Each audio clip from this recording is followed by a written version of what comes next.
26 दिसंबर सिख इतिहास का एक ऐसा दर्दनाक दिन था जिसे याद करके सभी की रूह कांप जाती है।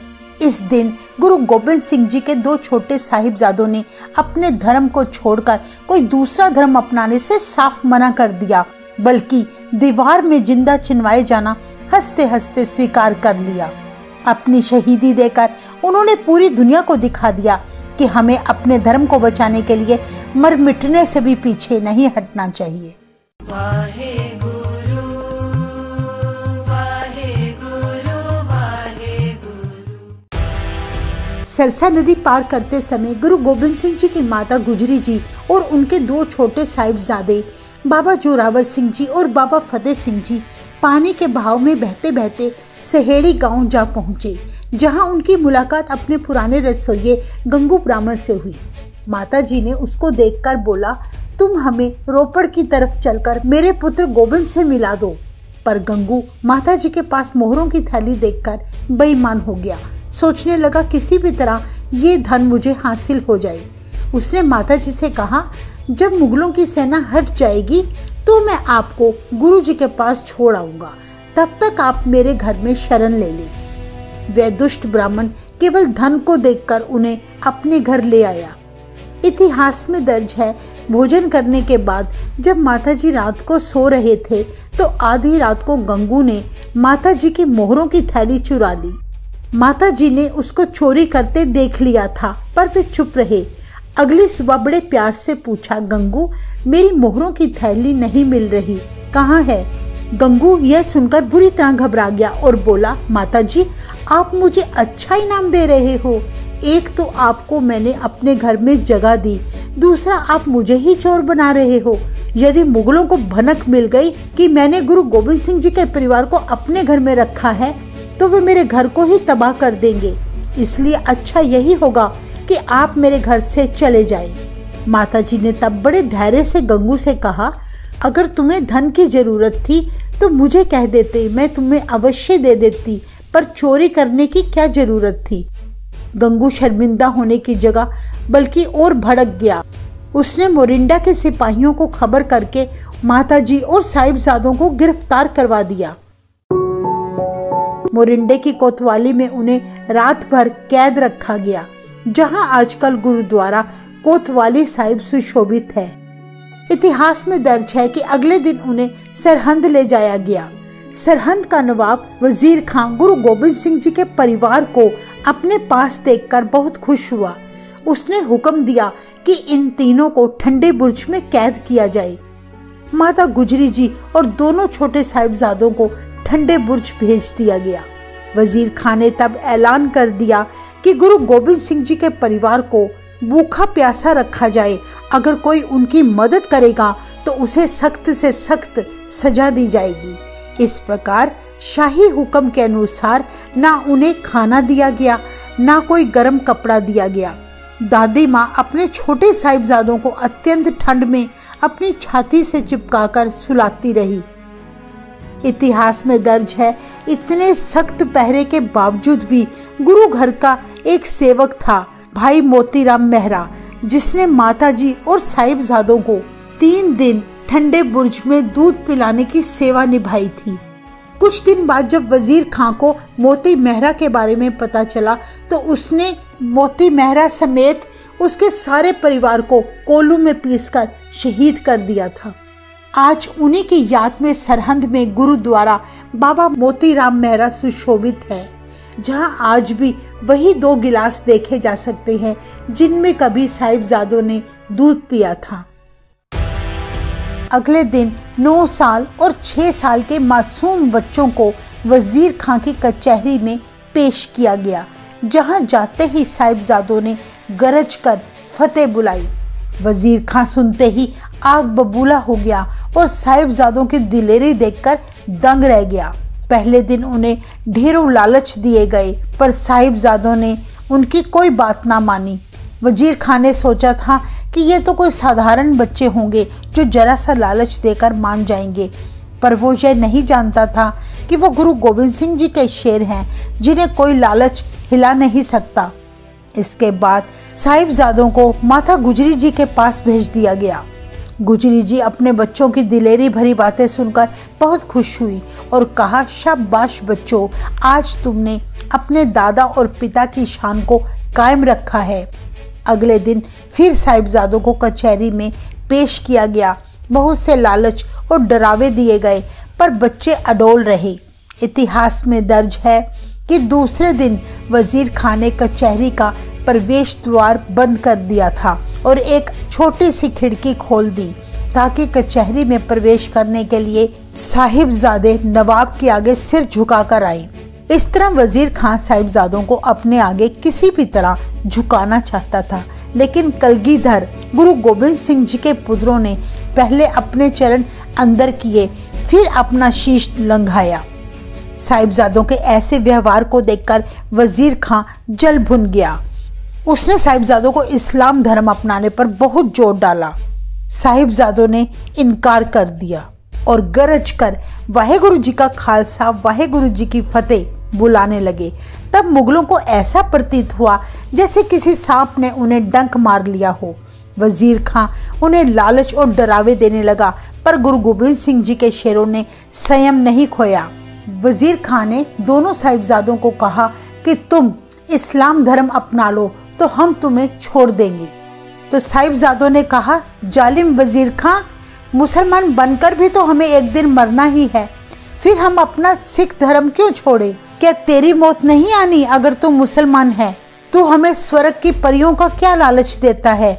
हमारे घर की मर्यादा बेगम नहीं, मौत है। ऐसी बातें वजीर खां को बर्दाश्त ना हुई। वह बोला, तुम अभी बहुत छोटे हो, फूलों के समान हो। मैं जैसे जैसे तुम पर तरस करता हूँ तुम अकड़ते जा रहे हो। अगर तुम इस्लाम कबूल नहीं करोगे तो मैं तुम्हारा कत्ल करवा दूंगा।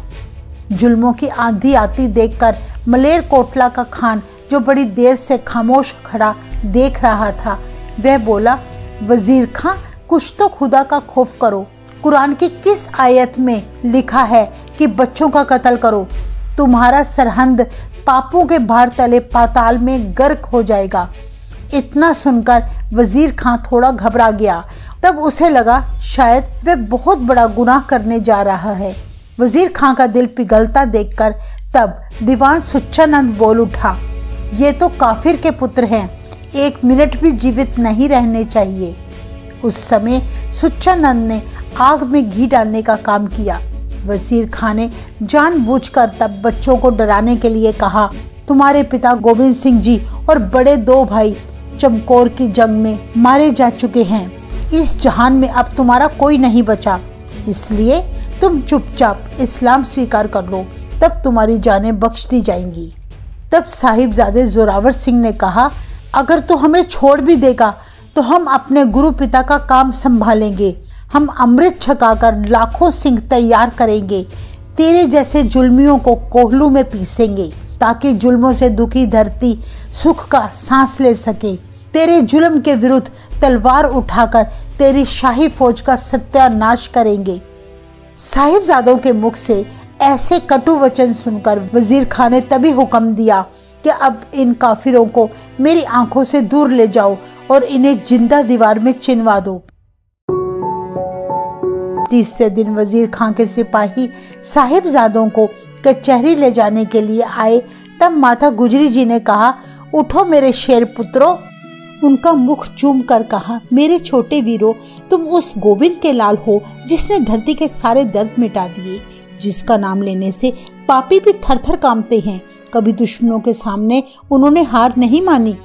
अगर तुम्हें दुश्मन लाखों की दौलत भी दे तो भी मेरे लाडलो हार ना मानना। अपने धर्म को दाग मत लगने देना।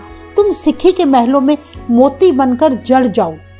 इसके बाद माता जी ने साहिबजादों को छोटी छोटी दस्तारें पहनाकर तैयार कर दिया। जब सूबे के सिपाही साहिबजादों को लेकर जाने लगे तब दादी माँ की आंखों में आंसू छलक पड़े। दादी ने 2 कदम आगे बढ़कर फिर से साहिबजादों को छाती से लगा लिया और कहा, मेरा दिल तड़प रहा है यह सोचकर कि तुम अभी मासूम हो, कहीं मुगलों की चालों में ना आ जाना। अपनी जान की भी परवाह न करना। तब 9 वर्षीय जोरावर सिंह ने कहा, माता जी अब क्यों चिंता करते हो? आप हमें हंसकर विदा करो। हम दुश्मन के सामने कभी हार नहीं मानेंगे। 6 वर्षीय साहिबजादा फतेह सिंह जी ने अपनी छोटी सी बाजू फैलाकर कहा, माता जी आप मत रो, क्या आपको हम पर यकीन नहीं?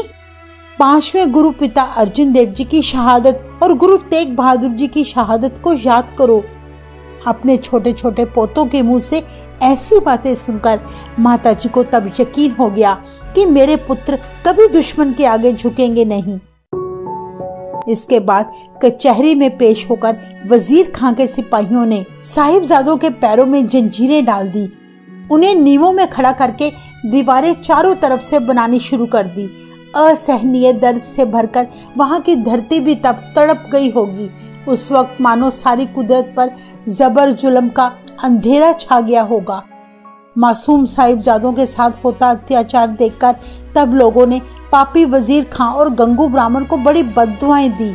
उस समय तो पत्थर के कलेजे वाले जल्लादों की आंखों से भी आंसू बह निकले। पर कलगीधर गुरु गोबिंद सिंह जी के 9 साल और 6 साल के मासूमों ने हार न मानी। वजीर खां तब बोला, अभी भी वक्त है, बच्चों इस्लाम कबूल कर लो। तब साहिबजादा जोरावर सिंह जी ने कहा, वजीर खां जो तेरे मन की इच्छा है तू पूरी कर ले। अभी कोई और भी घिनौना जुल्म है तो वो भी कर ले, ताकि तेरे मन की कोई ख्वाहिश अधूरी ना रह जाए। पर हमने तुझसे हार नहीं माननी, हमने तो फतेह गरज के बुलानी है।